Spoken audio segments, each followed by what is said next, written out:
हमारे चैनल रंग बिरंगी दुनिया में आपका मैं एक बार फिर एक नई वीडियो के साथ बहुत बहुत स्वागत करती हूँ।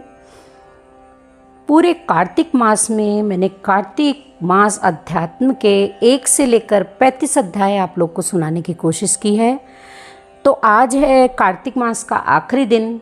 तो आज मैं आपको 3 अध्याय बचे हुए हैं, 33, 34, 35, वो मैं आज आपको सुनाने जा रही हूँ। दया दृष्टि कर हृदय में भव भक्ति उपजाओ, 33वां अध्याय लिखूं कृपा दृष्टि बरसाओ।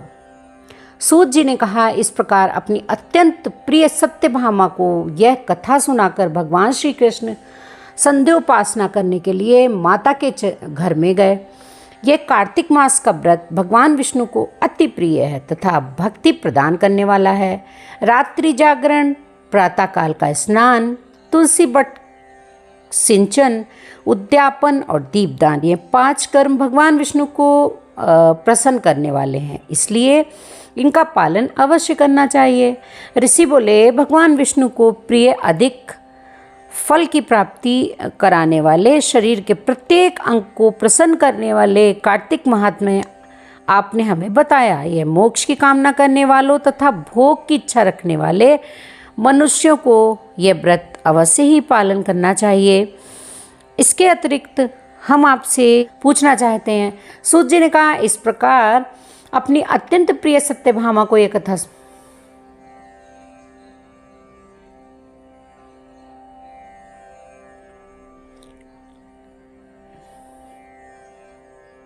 इसके अतिरिक्त हम आपसे एक बात पूछना चाहते हैं कि यदि कार्तिक मास का व्रत करने वाला मनुष्य किसी संकट में फंस जाए, या वह किसी वन में हो, या व्रती किसी रोग से ग्रस्त हो जाए, तो उस मनुष्य को कार्तिक व्रत को किस प्रकार करना चाहिए। क्योंकि कार्तिक व्रत भगवान विष्णु को अत्यंत प्रिय है और इसे करने से मुक्ति एवं भक्ति प्राप्त होती है, इसलिए इसे छोड़ना नहीं चाहिए। श्री सूत जी ने इसका उत्तर देते हुए कहा, यदि कार्तिक का व्रत करने वाला मनुष्य किसी संकट में फंस जाए तो वह हिम्मत करके भगवान शंकर या भगवान विष्णु के मंदिर में जो भी पास हो उसमें जाकर रात्रि जागरण करे। यदि व्रती घने वन में फंस जाए तो फिर पीपल के वृक्ष के नीचे या तुलसी के वन में जाकर जागरण करे। भगवान विष्णु की प्रतिमा के सामने बैठकर विष्णु जी का कीर्तन करें। ऐसा करने से सहस्त्रों गायों के दान के समान फल की प्राप्ति होती है। जो मनुष्य विष्णु जी के कीर्तन में बाजा बजाता है उसे वाजपेयी यज्ञ के समान फल की प्राप्ति होती है। और हरि कीर्तन में नृत्य करने वाले मनुष्यों को सभी तीर्थों में स्नान करने का फल प्राप्त होता है। किसी संकट के समय या रोगी हो जाने और जल ना मिल पाने की स्थिति में केवल भगवान विष्णु के नाम मात्र से मार्जन ही कर लेना चाहिए। यदि उद्यापन ना कर सके तो व्रत की पूर्ति के लिए केवल ब्राह्मणों के प्रसन्न होने के कारण विष्णु जी प्रसन्न रहते हैं। यदि मनुष्य दीपदान करने में असमर्थ हो तो दूसरे की दीप की वायु आदि से भली भांति रक्षा करे। यदि तुलसी आदि से भली भांति रक्षा करे। यदि तुलसी का पौधा समीप न हो तो वैष्णव ब्राह्मण ही पूजा कर ले, क्योंकि भगवान विष्णु सदैव अपने भक्तों के समीप रहते हैं। इस सबके न होने पर कार्तिक का व्रत करने वाला मनुष्य ब्राह्मण गौ, पीपल, बट वृक्ष की श्रद्धापूर्वक सेवा करे। शौनक आदि ऋषि बोले, आपने गौ तथा ब्राह्मणों के समान पीपल और बट वृक्षों को बताया है और सभी वृक्षों में पीपल तथा वट वृक्ष को ही श्रेष्ठ कहा है। इसका कारण बताइए। सूत जी बोले, पीपल भगवान विष्णु का और वट भगवान शंकर का स्वरूप है। पलाश ब्रह्मा जी के अंश से उत्पन्न हुआ है। जो कार्तिक मास में उसके पत्तल में भोजन करता है वह भगवान विष्णु के लोक में जाता है। जो इन वृक्षों की पूजा, सेवा एवं दर्शन करते हैं उनके सभी पाप नष्ट हो जाते हैं। शिव ने पूछा, हे प्रभु, हम लोगों के मन में एक शंका है कि ब्रह्मा, विष्णु और शंकर वृक्ष स्वरूप क्यों हो गए। कृपया आप हमारी इस शंका का समाधान कीजिए। सूत जी बोले, प्राचीन काल में भगवान शिव तथा माता पार्वती विहार कर रहे थे। उस समय उनके विहार में विघ्न उत्पन्न करने के उद्देश्य से अग्निदेव ब्राह्मण का रूप धारण करके वहाँ पहुँचे। विहार के आनंद के वशीभूत हो जाने के कारण कुपित होकर माता पार्वती ने सभी देवताओं को शाप दे दिया। माता पार्वती ने कहा, हे देवताओं, विषय मुख से कीट पतंगे तक अनभिज्ञ नहीं हैं। आप लोगों ने देवता होकर भी उसमें विघ्न उपस्थित किया है, इसलिए आप सभी वृक्ष बन जाओ। सूत जी बोले, इस प्रकार कुपित पार्वती जी के शाप के कारण समस्त देवता वृक्ष बन गए। यही कारण है कि भगवान विष्णु पीपल और शिव जी बट वृक्ष हो गए। इसलिए भगवान विष्णु का शनिदेव के साथ योग होने के कारण केवल शनिवार को ही पीपल को छूना चाहिए, अन्य किसी भी दिन छूना नहीं चाहिए। ऐसा पुराणों में कहा गया है। इस प्रकार कार्तिक महात्म्य अध्याय 33 पूरा हुआ। अध्याय 34। सूत जी ने ऋषियों से कहा, प्रसंग बखान 34वें अध्याय पर दया करो भगवान। ऋषियों ने पूछा, हे सूत जी, पीपल के वृक्ष की शनिवार के अलावा सप्ताह के शेष दिनों में पूजा क्यों नहीं की जाती? सूत जी बोले, हे ऋषियों, समुद्र मंथन करने से देवताओं को जो रत्न प्राप्त हुए उनमें से देवताओं ने लक्ष्मी और कौस्तुभ मणि भगवान विष्णु को समर्पित कर दी थी। जब भगवान विष्णु लक्ष्मी जी से विवाह करने के लिए तैयार हुए तो लक्ष्मी जी बोली कि हे प्रभु, जब तक मेरी बड़ी बहन का विवाह नहीं हो जाता तब तक मैं छोटी बहन आपसे किस प्रकार विवाह कर सकती हूँ, इसलिए आप पहले मेरी बड़ी बहन का विवाह करा दें, इसके बाद आप मुझसे विवाह कर लीजिए। यही नियम है जो प्राचीन काल से चला आ रहा है। सूत जी ने कहा, लक्ष्मी जी के मुख से ऐसे वचन सुनकर भगवान विष्णु ने लक्ष्मी जी की बड़ी बहन का विवाह उद्दालक ऋषि के साथ संपन्न करा दिया। लक्ष्मी जी की बड़ी बहन अलक्ष्मी जी बड़ी कुरूप थी। उसका मुख बड़ा दांत चमकते हुए, उसके देह वृद्धा की भांति, नेत्र बड़े बड़े और बाल रूखे थे। भगवान विष्णु द्वारा आग्रह किए जाने पर ऋषि उद्दालक उससे विवाह करके उसे वेद मंत्रों की ध्वनि से गुंजाते हुए अपने आश्रम में ले गए। वेद ध्वनि से गुंजित हवन के पवित्र धुएं से सुगंधित उस ऋषि के सुंदर आश्रम को देखकर अलक्ष्मी को बहुत दुख हुआ। वह महर्षि उद्दालक से बोली, चूंकि इस आश्रम में वेद ध्वनि गूंज रही है, इसलिए यह स्थान मेरे रहने योग्य नहीं है, इसलिए आप मुझे यहाँ से अन्यत्र ले चलिए। उसकी बात सुनकर महर्षि उद्दालक बोले, तुम यहाँ क्यों नहीं रह सकती और तुम्हारे रहने योग्य अन्य कौन सा स्थान है, वह भी मुझे बताओ। लक्ष्मी बोली, जिस स्थान पर वेद की ध्वनि होती हो, अतिथियों का आदर सत्कार किया जाता हो, यज्ञ आदि होते हो, ऐसे स्थान में मैं कभी भी नहीं रह सकती।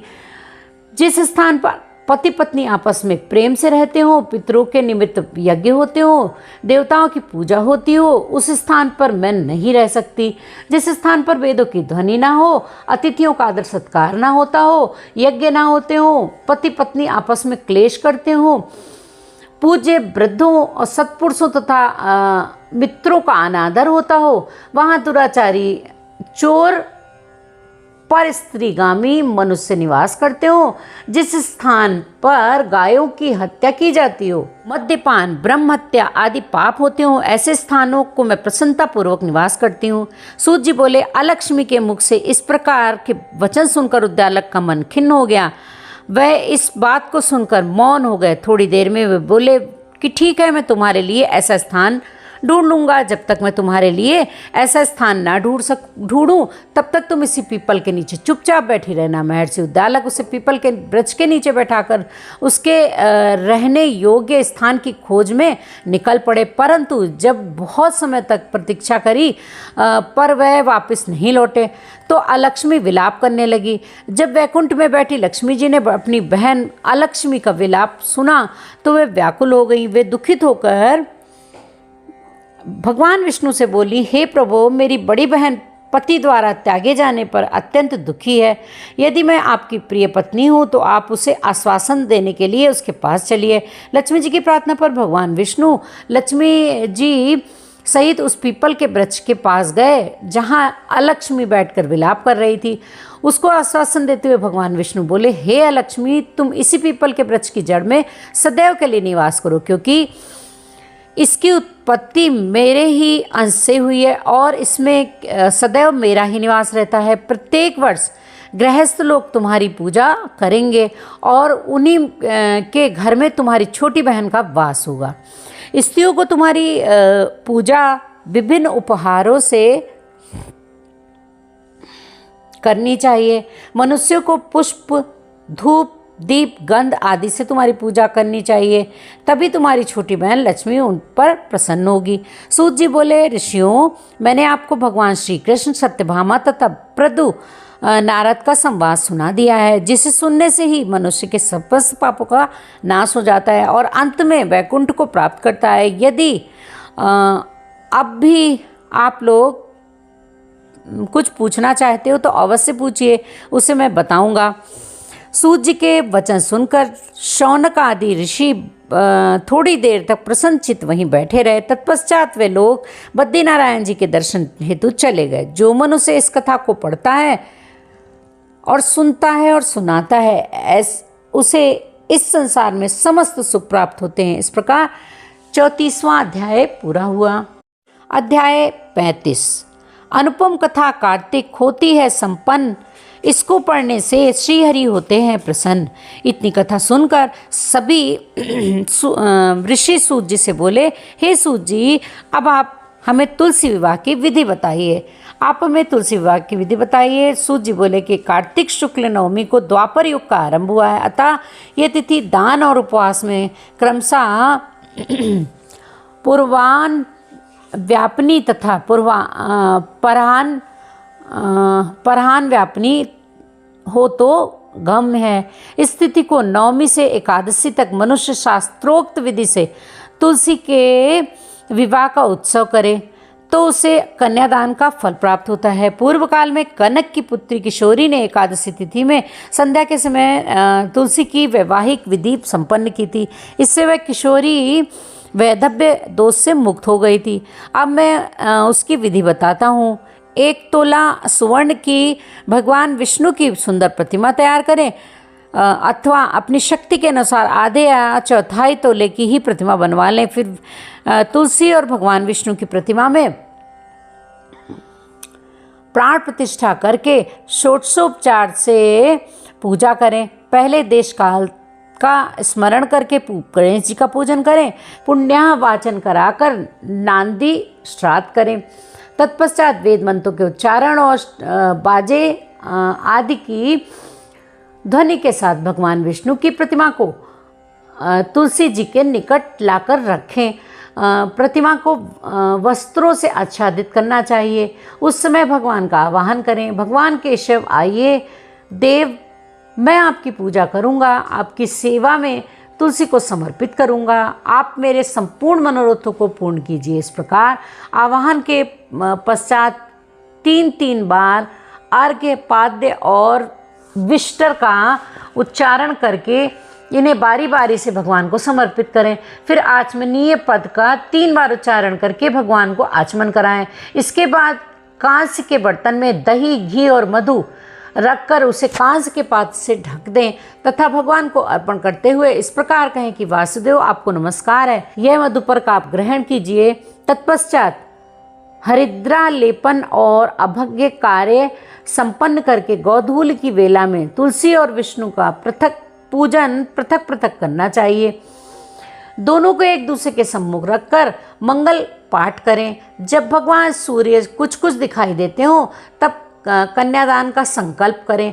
अपने गोत्र और प्रवर का उच्चारण करके आदि की 3 पीढ़ियों का भी आवर्तन करें। तत्पश्चात भगवान से इस प्रकार कहें, आदि, मध्य और अंत से रहित त्रिभुवन प्रतिपालक परमेश्वर, इस तुलसी दल को आप विवाह की विधि से ग्रहण करें। यह पार्वती के बीज से प्रकट हुई है, वृंदा की भस्म में स्थित रही है तथा आदि मध्य और अंत से शून्य है। आपको तुलसी बहुत ही प्रिय है, अतः इसे मैं आपकी सेवा में अर्पित करता हूँ। मैंने जल के घड़ों से सींचकर और अन्य प्रकार की सेवाएं करके अपनी पुत्री की भांति इसको पाला है, पोसा है और बढ़ाया है। आपकी प्रिया तुलसी को मैं आपको देता हूँ, प्रभु आप इसे ग्रहण कीजिए। इस प्रकार तुलसी का दान करके फिर उन दोनों अर्थात तुलसी और भगवान विष्णु की पूजा करें, विवाह का उत्सव मनाएं। सुबह होने पर पुनः तुलसी और विष्णु जी का पूजन करें, अग्नि की स्थापना करके उसमें द्वादशाक्षर मंत्र से खीर, घी, मधु और तिल मिश्रित हवनीय द्रव्य की 108 आहुति दें। फिर सृष्टिकृत होम करके पूर्ण आहुति दें। आचार्य की पूजा करके होम की शेष विधि पूरी करें। इसके बाद भगवान से इस प्रकार प्रार्थना करें कि हे प्रभु, आपकी प्रसन्नता के लिए मैंने व्रत किया है। जनार्दन, इसमें जो शून्यता हो वह आपके प्रसाद से पूर्ण हो जाए। यदि द्वादशी में रेवती का चौथा चरण बीत रहा हो तो उस समय पारण न करें। जो उस समय भी पारण करता है वह अपने व्रत को निष्फल कर देता है। पूजन के पश्चात तुलसी के स्वतः गलकर गिरे हुए पत्तों को खाकर मनुष्य सब पापों से मुक्त हो जाता है। भोजन के अंत में रूख, तुलसी, आंवला और बेर का फल का खा लेने से उच्छिष्ट दोष मिट जाता है। तदंतर भगवान का विसर्जन करते हुए कहें, भगवान आप तुलसी के साथ वैकुंठ धाम में पधारें। प्रभु, मेरे द्वारा की हुई पूजा ग्रहण करके आप सदैव संतुष्ट करें। इस प्रकार देवेश्वर विष्णु का विसर्जन करके मूर्ति आदि सब सामग्री आचार्य को अर्पण करें। इससे मनुष्य कृतार्थ हो जाता है। यह विधि सुनाकर सूत जी ने ऋषियों से कहा कि हे ऋषियों, इस प्रकार जो मनुष्य श्रद्धापूर्वक सत्य, शांति और संतोष को धारण करता है, भगवान विष्णु को तुलसी दल समर्पित करता है, उसके सभी पापों का नाश हो जाता है और वह संसार के सुखों को भोगकर अंत विष्णु लोक को प्राप्त करता है। हे ऋषिवरों, यह कार्तिक महात्म्य सब रोगों और संपूर्ण पापों का नाश करने वाला है। जो मनुष्य इस महात्म्य को भक्तिपूर्वक पढ़ता है और जो सुनकर धारण करता है वह सब पापों से मुक्त हो भगवान विष्णु के लोक में जाता है। जिसकी बुद्धि खोटी हो तथा जो श्रद्धा से हीन हो, ऐसे किसी भी मनुष्य को महात्म्य नहीं सुनाना चाहिए। इस प्रकार श्री कार्तिक मास महात्म्य 35वां अध्याय पूरा हुआ। श्री कृष्णा, राधे राधे।